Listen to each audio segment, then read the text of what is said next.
the density of growth hormone receptors. I'm actually taking that now with my testosterone and growth hormone. What's the biggest shift in like training, mindset, food? So I had access to the compounding pharmacy and access to like the best peptides, or at least best formulated ones. And I did.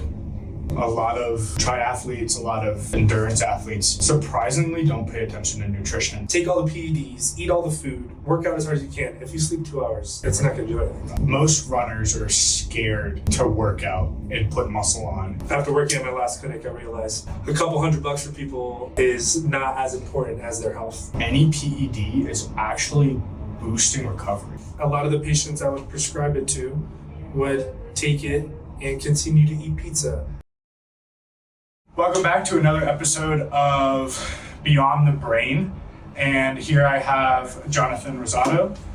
He is our new paramedic here at Axon and has been a wealth of knowledge in building muscle, in gym, in nutrition, in peptides, and just everything else that our IV suite offers. So happy to have him on the show today.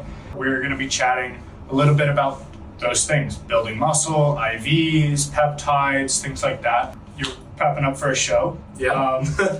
Let's, I guess, give us a background of who you are, where you came from, and your knowledge base. Cool. Yeah. So 28 now. As far as my athletic background, I played sports growing up. Typical South Florida. Yeah. Played baseball since I was 5. A little bit of football.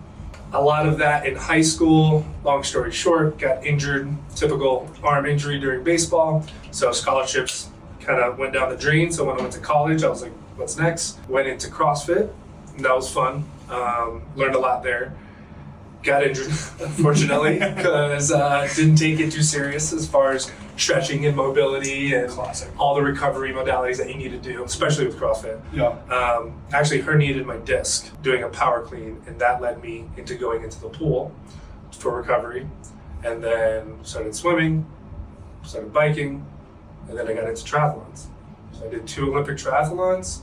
That was really fun, learned a lot there about zone 2 training and stuff like that, and cardio health. And then I didn't know that about you. Yeah, I did. I did a couple. Yeah. All right. Like 30 pounds ago. That's a lot. Yeah. Yeah, that was really fun. That was a cool type of training. Definitely long distance and stuff like that. Yeah. It was a lot different than the typical 5 to 30 minute CrossFit workout where you burn out versus long distance endurance where you don't burn out and it's more zone 2 and you can talk and stuff like that. And then long story short, like a year ago, my boss at my old IV clinic was a bodybuilding coach and saw me working out, saw my physique, saw my genetics, and was like, you should do a show. I was like, no. I just know how much work goes into it. Yeah. And then I'm very goal oriented, so I always wanted, always have something to look forward to, or at least work towards to. Mm-hmm. And I didn't have anything at the time, so I was like, you know what, let's do it. So I did my first bodybuilding show, October 25th of last year. Ended up placing 3rd across 4 categories. It was really great learning experience. My coach taught me a lot. I learned a lot about discipline and eating and nutrition and peptides and blood work and all the things. And now I thought it was going to be a one and done, and I just couldn't kick it. Yeah, you got the itch. I got the itch, and I continue to eat the way a bodybuilder eats, 5 meals a day, chicken and rice, beef and rice, all the good stuff. Yeah.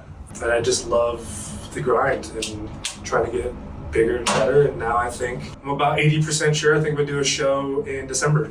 Okay. And that's the goal as of right now.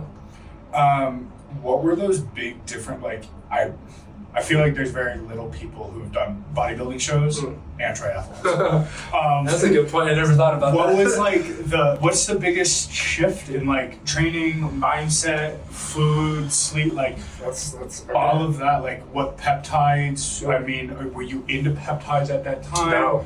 I didn't even think that was a thing. Yeah. I mean, I'm sure it was. Peptides, but at that point, it wasn't as popular, on social media and stuff. Yeah. It is now. So back then, I mean, all right, so sleep is important across the board. Yeah. That will never change. You need to get your sleep, especially for bodybuilding. I think when I did the triathlons, I was a little bit younger, so you can kind of push through and still recover and push yourself. But as you get older, and with bodybuilding especially, you need sleep. You won't grow without sleep. Well, that's when we release growth hormones, that's testosterone, Exactly. that's all of that. All of happens that when we're sleeping. when you're sleeping. So if you can take all the PEDs, eat all the food, work out as hard as you can, if you sleep 2 hours, It's not it's not going to do anything. That's all going down the drain. So that hasn't changed. Yep. As far as the training goes, it was definitely, so triathlon training was more zone 2 endurance, mixing a swim with a run or swim with a bike, really focusing on your heart rate. I didn't use a coach.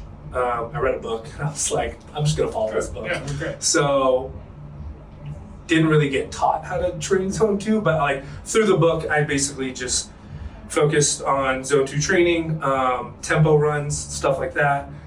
And then as far as swimming, I just got in the pool and just did laps, 10s, 20s, 50s, and really just try to build up that aerobic capacity to swim and learn how to swim, because I don't know how to swim, and I just, there's a lot of fundamentals that go into it. Yeah. So I had to learn that, and then biking was my favorite. I mean, as far as biking, you just hop on the bike and go. Yeah. Your brain tunes out and then kind of just go a long distance. But a lot of it was more focused around heart rate. Yeah. That was like the main thing, is don't get your heart rate too high. You don't want to be zone 4 training, because then lactic acid builds up, So the whole thing was aerobic versus anaerobic training. Sure. And then moving into bodybuilding, the biggest difference, food and training. What was your training schedule like? Like For triathlon, like how many days a week? And then for bodybuilding, how many days a week? And like hours per day maybe? triathlon, so for the triathlon training, maybe not as many days as bodybuilding. I would say maybe like 4, maybe 5, but the trainings were long, because it would be like Saturday was my long run, and that would be like 10 to 12 miles, and that's obviously going to take a long time. Yeah. So it was like those, or like a brick workout, which is where you bike, and then I would bike on A1A in Florida, Yeah. and then come back and hop in the ocean and then swim, or something like that, or swim and then hop on the bike. It would be swim, hop on the bike, or bike, stop, take a break, act like you're doing your transition, and then run to finish it off. So those training sessions were like hours, 2 hours, with stretching and getting there. Yeah. It was a long day for training. Were you fueling throughout those training days too? See, that's where a coach really comes into clutch, I didn't have a coach, so I didn't really and I thought I knew, I was like, oh, I'm healthy, I know what to do. But when you're burning that many calories, you need proper carbohydrates, fats, protein, all that, but you need carbs, because you will burn through your glucose storage really fast, especially in Florida heat, you're sweating with the humidity. So I didn't do that properly, and actually both triathlons, I cramped up by the run.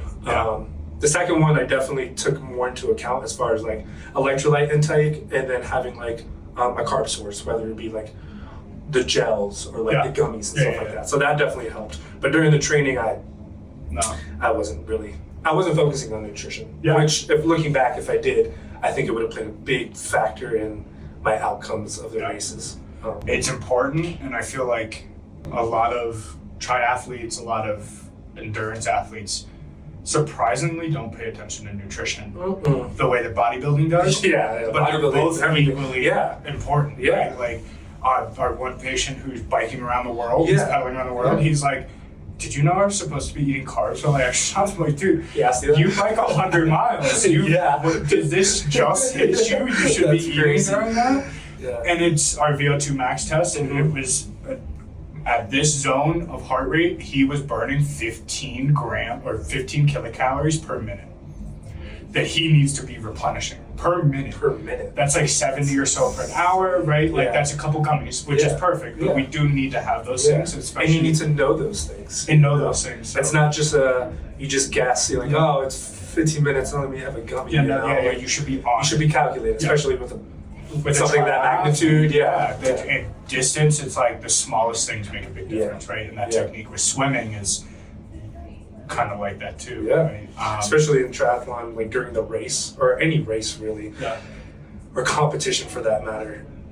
your heart rate's going to be up, stress is going to be up, cortisol is going to be up because you're at a race, regardless. So those factors are already playing against you. So if you're not there nutrition-wise and supplementation-wise and hydration-wise, then you're setting yourself up kind of for failure. Yeah, and that's also nervous system regulation too, right? And that polyvagal theory of like, this is the peak amount of anxiety for performance. Too much, and we start shutting down. Too little, and it's not enough to get us going, right? So a lot of athletes, and then maybe it comes to race day and we're over that top, right? Maybe we needed to spend more time regulating nervous system and being able to train in an anxiety state or in a stressed state that allows you to be more in the zone. Did you resistance train during triathlon?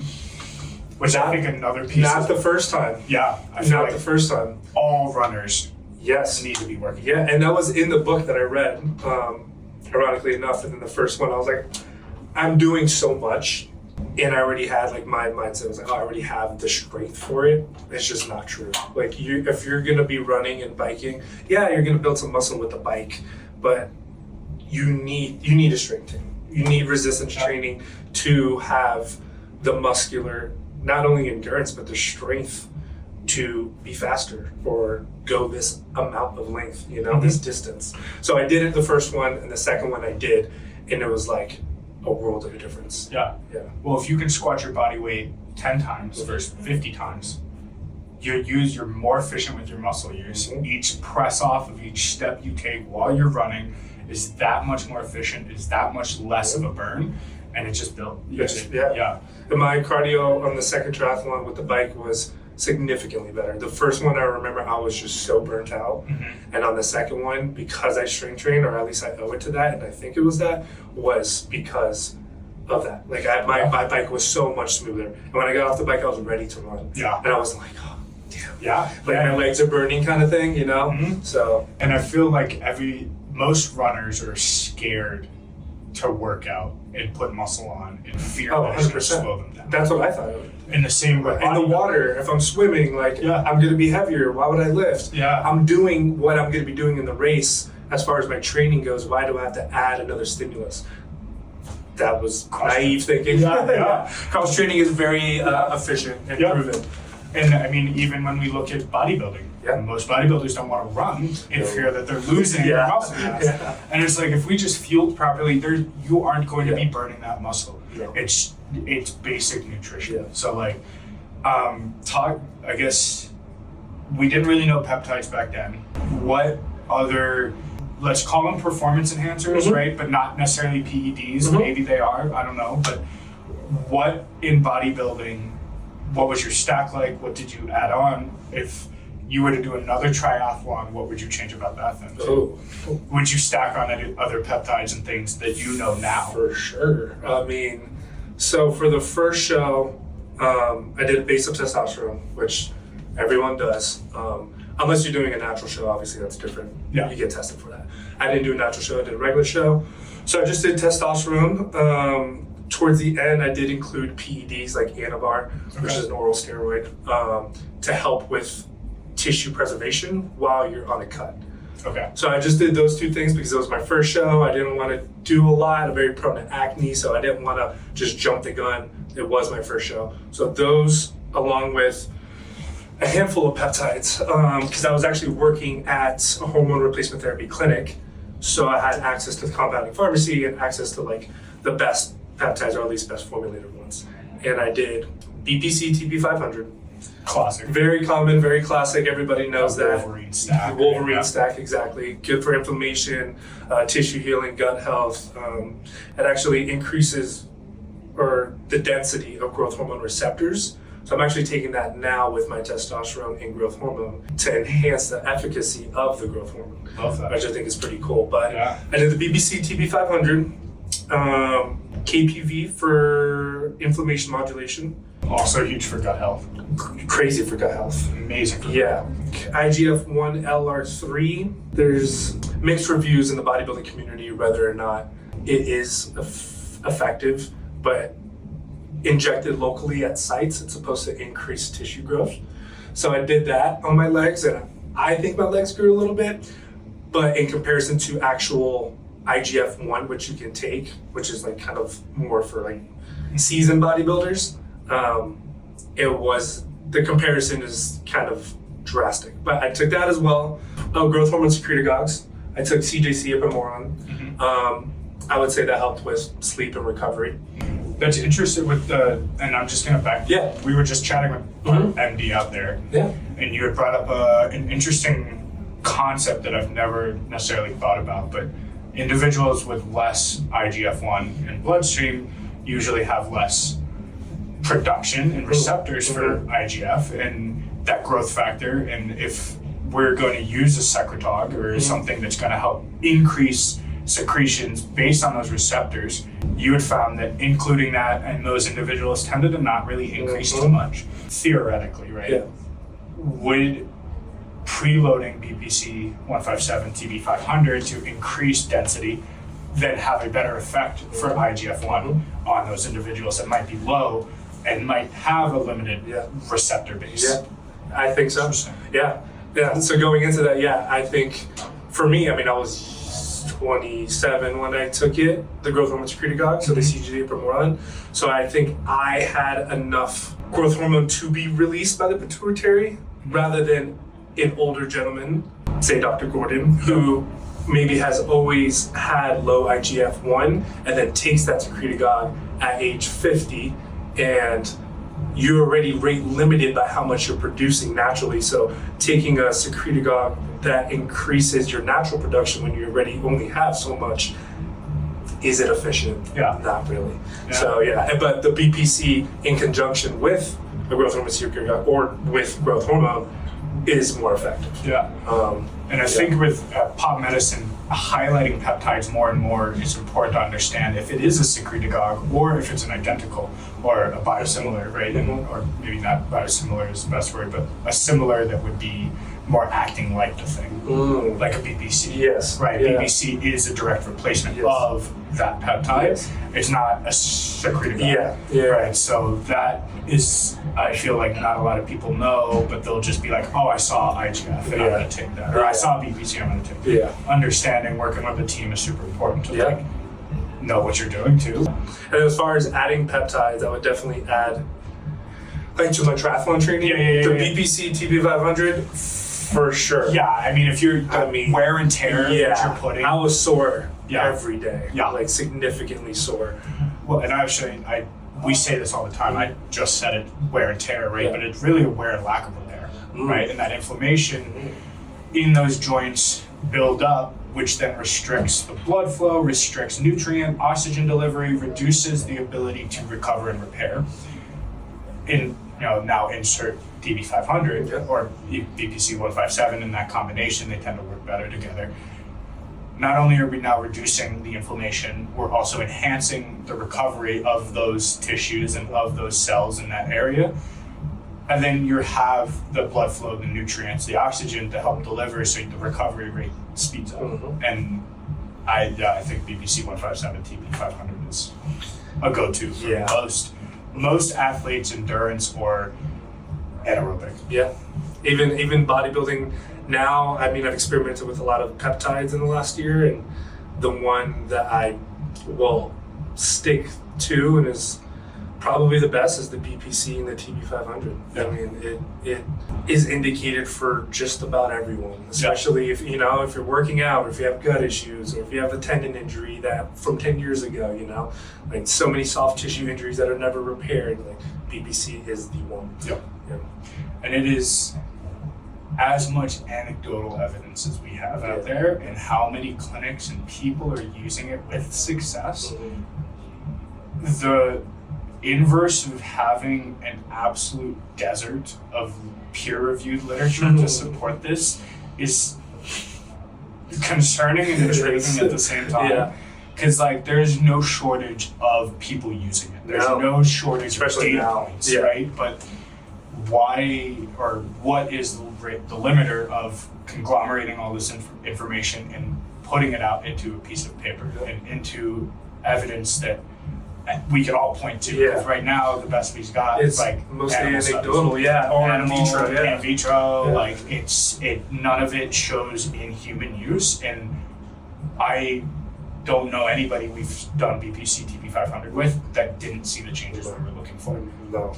And it's, I don't know. Who's stopping that research from happening? I know. Well, now with RFK releasing or taking back the ban on peptides, so maybe that could be kind of a good route to like kind of push more literature and more actual clinical evidence rather than just people just taking it from peptidesciences.com. Yeah, which is now shut down, by the way. Yeah. Which is, it's closed. They closed their doors. You go to log on and they're done. Wow. They don't have, it's not even like they took all their like add to cart buttons out. They have none of their information, which is a shame because Peptide Sciences was one of the best resources for the actual science behind these peptides. I did like that because they provided a lot. Like every single one, they provided a lot rather than like the other website you go on in. It's just like for research purposes only, and they don't even tell you dosage, don't tell you anything, and they're just like you can buy it. No, and they're showing you graphs, they're showing you cellular reactions, they're showing you all these things of like why it happens. So like hopefully with all this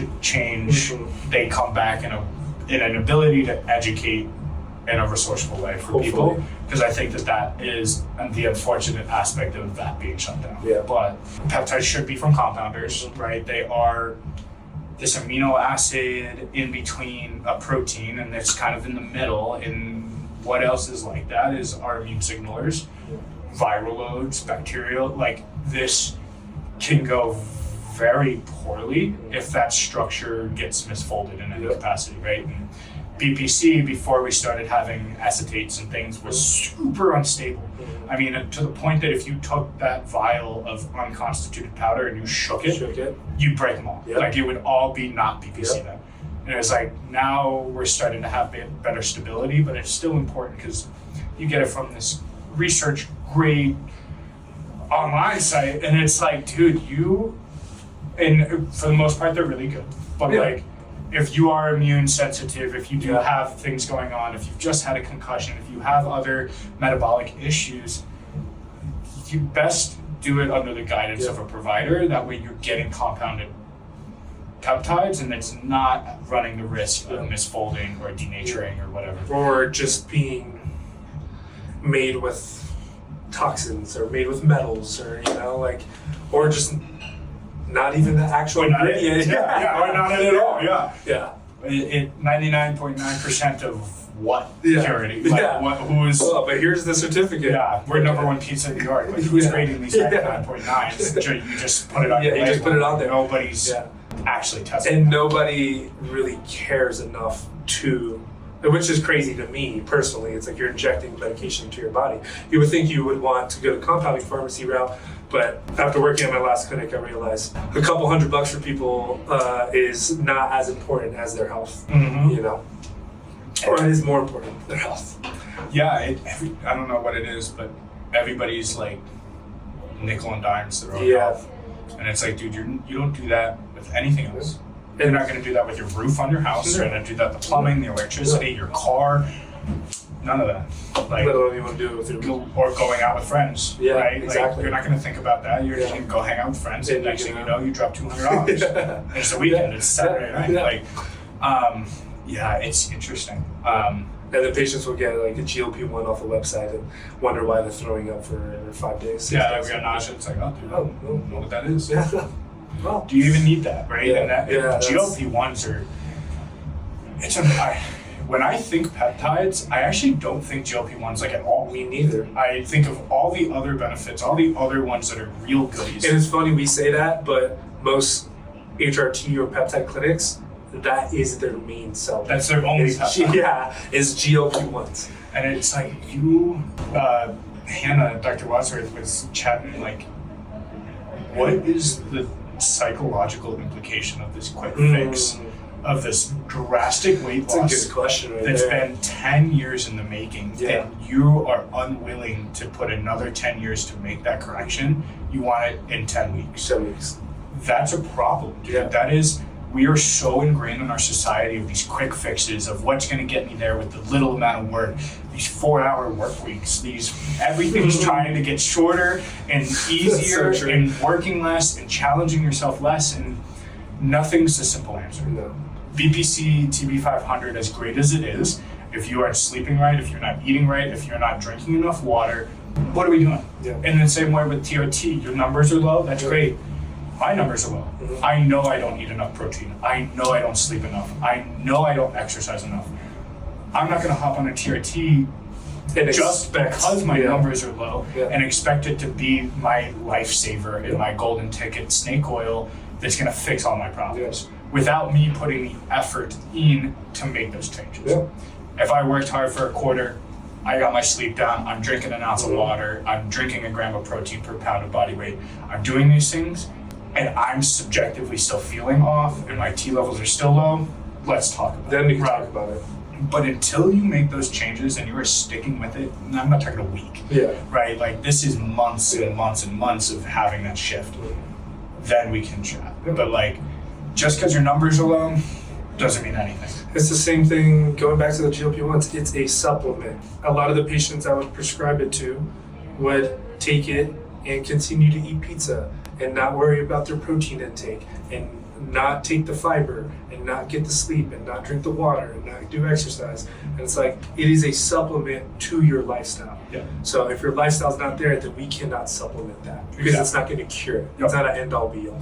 And it just reduces your hunger signals. It improves maybe insulin and glucose relationships, right? But most people who are on it aren't diabetic or pre-diabetic. No. Even though it was intended for that, it was made for that, but now it's approved for obesity. Yeah, and we've been using GLP-1s for decades. Yes, forever. And it's been second to metformin for years. Yeah. And now all of a sudden So it's funny, like, what the fuck? Now it's like, oh shit, that's another quick, easy way out. I want that. give me it. Yeah. And, And it's like, no wonder you're losing muscle mass and your bones are deteriorating and your face looks like it's melting off. Like, you don't know the harm. And it's like, most people are like, 20 is good. I'm going to take 40 because that's better. It's like, it'll get me to my goal quicker. Yeah. It's all about the number on the scale for people. It should drop the scale, look in the mirror. Yeah. Are you happy with what you see? Happy with what you see and happy with how you feel. Yeah. Big time. We went through triathlon training, we went through peptides, we went through your bodybuilding training. Oh, going back, I didn't answer earlier. You said the difference between the triathlon and the bodybuilding, or at least what has changed. Oh, yeah. Changed. The training and nutrition for bodybuilding was probably the biggest changes that I made going into bodybuilding that I had no clue about. I got a coach, so that's check. Got and then he introduced me to high volume training for hypertrophy. That's very necessary to grow. I mean, I didn't do anything. Growing up as athletes, we just kind of work out. Yeah, maybe you'll find a workout plan online, or you kind of just create your own thing, or do pyramid sets or 5-5-5 or stuff like that. So I never really had like structure. I'll just go to the gym, have some fun. He introduced me to high reps, 10 to 20 at times, and I saw significant change in muscle growth and ability to grow. So that changed, and then my nutrition. I mean, anybody who knows anything about bodybuilding knows that we don't eat 2 meals a day. You have to eat essentially every 3 hours. So as of right now, I try to get my first meal in by 8, and then every 3 hours. Yeah. Basically 5 or 6 meals, get my macros in, track my protein, etc., etc. So those are the 2 big things. And then obviously, as far as bodybuilding goes, the 4 pillars: training, nutrition, sleep, and then PEDs or supplementation. So all of those go hand in hand. So the training changed. Once I got that going, I felt good. Diet, once you get that on point, that's more so just discipline more than anything. It's really hard to eat the same stuff every single day, every 3 hours. It's a job, it's not a desire. No, not at all. My roommates are like, that looks so bland. I'm like, well, I'm not eating for pleasure. Not anymore. I'm eating for fuel, quite literally. You're a Ferrari, and I need to put fuel in the tank. I need to. Period. Yeah. So once I fixed that, then I focused on sleep. Sleep has been something that ever since I graduated college, really, I was like, okay, I actually need to pay attention to this. And then supplementation, PEDs, ancillaries, vitamins, hydration, IV, antioxidants. Yeah. All of that is very important as well, just to keep blood levels or blood markers in check. Yeah. Because that's a huge part of it. I mean, we're putting a lot of stress on our bodies, eating a lot of food, I mean, I'm not supposed to weigh 215 pounds at 5'10", you know, that's technically obese, BMI standard wise. So you have to make sure your blood markers are in check. So taking all the right supplements to make sure that I'm doing that. Yeah. And any ancillary therapies that help injuries, help recovery, help all of that. Because I love working here for that. yeah. For that reason, I mean, you know, I do red light therapy every shift. IVs, shockwave therapy, cupping, dry needling, laser therapy. You are pushing your body to the max. Yeah. And you don't need help pushing. You need help recovering. Yes. Right? And that's all athletes, right? We're not going to push you any, right? We might give you some NED, we might bolster fueling to yourselves, but that's all in efforts to recover. Yeah. And I feel, recovery is equally as important. Yeah. And luckily I'm here, so I can have all the modalities. Yeah. And it makes a huge difference because when I didn't have that, I didn't really, for my first show, I mean, I got massages maybe once a month, foam rolled, maybe a cold plunge, sauna, but that was the extent. Yeah. Now I'm doing, the red light, the hyperbaric, the shockwave therapy has been huge for me and all my injuries, and I feel amazing. Yeah. So. And I feel like that's also the baseline of test and steroids and all of that is any PED is actually boosting recovery. You can max every day. Yeah. It's not going to put muscle onto you, but it'll allow you to do the work to build the muscle at a different rate than somebody who doesn't do that. It will not build you muscle, period. On its own. It allows you to push 110% every single day and not feel the soreness, not feel the tired, not feel that wear and tear.